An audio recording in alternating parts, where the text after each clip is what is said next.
Prime Minister Benjamin Netanyahu's recent meeting about Aleppo signals a potential shift in Israel's approach to the Syrian conflict.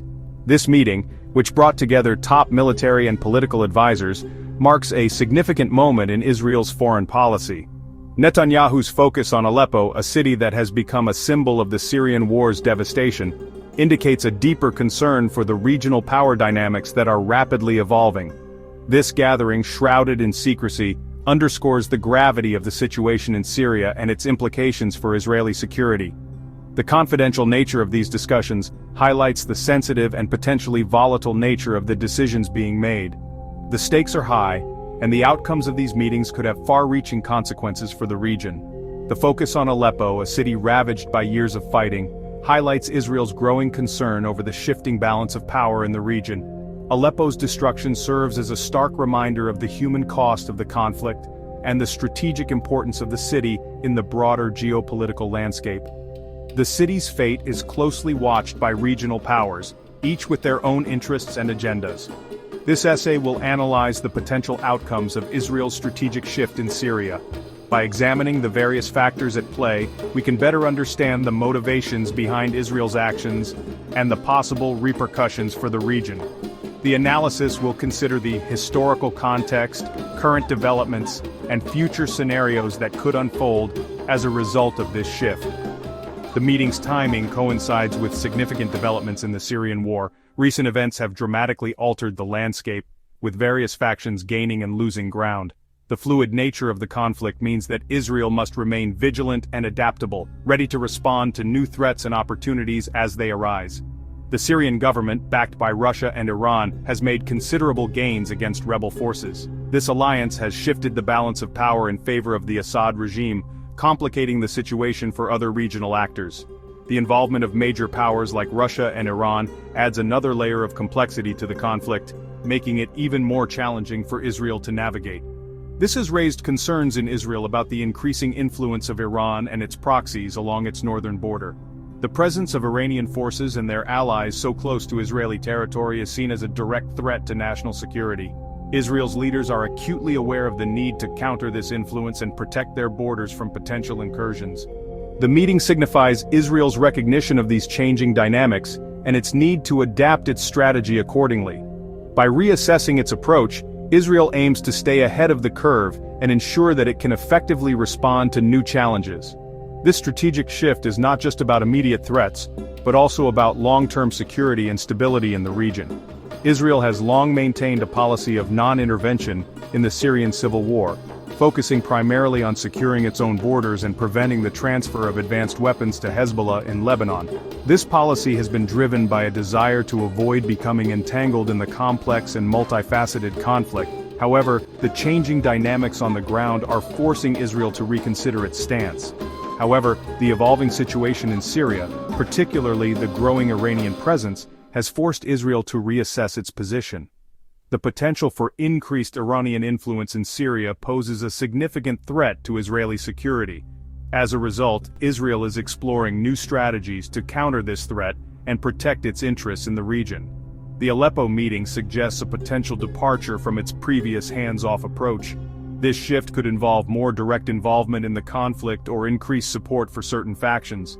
The exact nature of this new strategy remains to be seen, but it is clear that Israel is preparing to take a more active role in shaping the outcome of the Syrian war. The meeting also highlights the complexities of the Syrian conflict and the challenges it poses to regional actors like Israel. With so many different factions and interests at play, finding a path to peace and stability is incredibly difficult. The situation is further complicated by the involvement of external powers, each with their own agendas and objectives. With multiple players vying for influence, the situation remains fluid and unpredictable. The constantly shifting alliances and power dynamics make it difficult to predict what will happen next. This uncertainty requires Israel to be flexible and ready to adapt to new developments at a moment's notice. As the war enters its 9th year, Israel finds itself navigating a treacherous landscape, seeking to protect its interests in a volatile and rapidly changing environment. The challenges are immense, but Israel's leaders are determined to find a way to secure their nation's future amidst the chaos. The coming months and years will be critical in determining the outcome of this complex and multifaceted conflict. The meeting's central message appears to be directed at Syrian President Bashar al-Assad and his allies.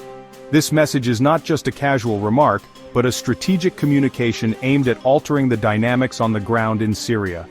Assad, who has been embroiled in a brutal civil war for over a decade, relies heavily on his allies, particularly Iran and Russia, to maintain his grip on power. The implications of this message are profound, as it signals a potential shift in the regional power balance.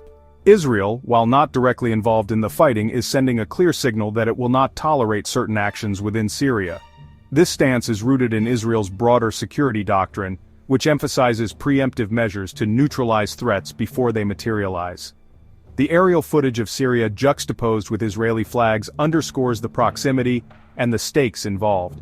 Israel's strategic depth is limited, making any hostile presence in neighboring Syria a significant concern.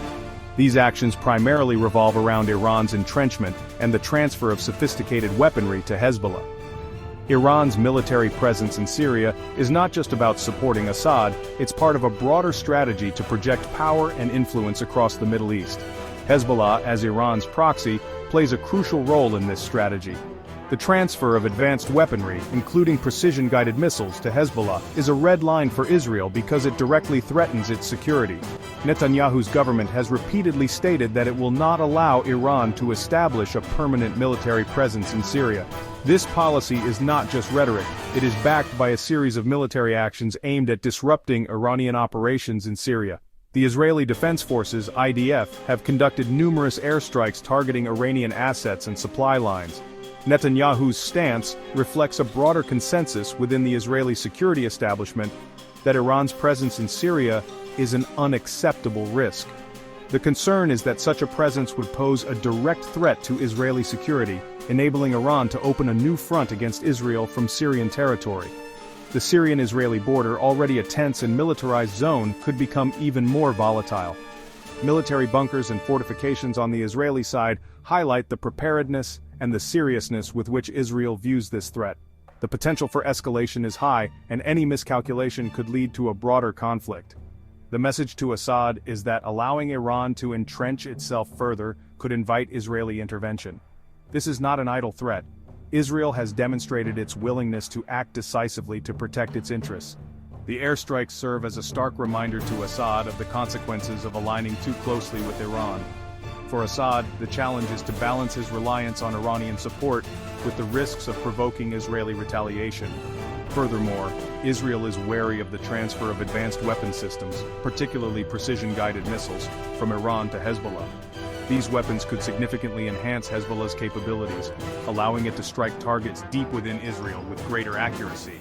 The prospect of such an arsenal in the hands of a hostile group like Hezbollah is a nightmare scenario for Israeli planners. It would not only increase the threat level but also complicate Israel's defense strategies. Hezbollah, a Shiite militant group based in Lebanon, has fought numerous conflicts with Israel and is considered a significant threat. The group's ideology, resources, and backing from Iran make it a formidable adversary. The Lebanese border, often a flashpoint for skirmishes, is a constant reminder of the fragile peace that exists. Hezbollah's presence and activities in Lebanon and Syria are closely monitored by Israeli intelligence, and any signs of escalation are met with swift responses. Israel fears that these weapons, if acquired by Hezbollah, could alter the balance of power and significantly increase the risk of a future conflict. Precision-guided missiles would give Hezbollah a strategic edge, potentially neutralizing some of Israel's technological and military advantages. The acquisition of such capabilities by Hezbollah would be a game-changer, forcing Israel to rethink its defense posture and possibly leading to preemptive strikes to prevent their deployment. The message to Assad is therefore twofold: limit Iranian influence and prevent the arming of Hezbollah. This dual message is aimed at curbing the two main threats that Israel perceives from Syria. By limiting Iranian influence, Israel hopes to reduce the strategic depth that Iran gains from its presence in Syria. Preventing the arming of Hezbollah is aimed at maintaining the current balance of power and deterring future conflicts. Assad's response to this message will be crucial in determining the future trajectory of the Syrian conflict. This message, however, is delivered against a backdrop of shifting alliances and a complex geopolitical landscape. The Middle East is a region where alliances are fluid, and today's ally can be tomorrow's adversary. The political map is constantly being redrawn, with new players and old rivalries shaping the dynamics. International diplomatic efforts are ongoing, but the outcomes are uncertain. The interplay of local, regional, and global interests makes the situation highly unpredictable. It remains to be seen how Assad, heavily reliant on Iranian and Russian support, will respond to Israel's red lines. Assad's regime is propped up by the military and financial support from Iran and Russia. Any move to distance himself from these allies could weaken his position domestically. On the other hand, ignoring Israel's red lines could invite military action that his war-torn country can ill afford. Assad's decisions will be influenced by a complex calculus of survival, loyalty, and pragmatism. By articulating its concerns and outlining its red lines, Israel is attempting to shape the trajectory of the Syrian conflict in a way that minimizes threats to its security. This proactive approach is designed to deter adversaries and reassure allies. Israel's strategy involves a combination of diplomatic efforts, military readiness, and intelligence operations. By clearly stating its red lines, Israel hopes to influence the behavior of other actors in the region and prevent the escalation of threats. Whether this message will resonate with Assad and his allies, however, is a question that only time will tell. The effectiveness of Israel's strategy will depend on a range of factors, including the responses of Assad, Iran, and Russia. The international community's role in mediating and influencing these dynamics will also be crucial. As the situation evolves, the region will be watching closely to see how these red lines are enforced and whether they lead to a more stable or more volatile Middle East. Some analysts interpret Israel's recent moves as a tactical retreat from its previous involvement in Syria. This interpretation stems from a series of strategic decisions that have seen Israel scaling back its direct military engagements in the region. Over the years, Israel has conducted numerous airstrikes against Iranian targets and weapons convoys within Syria.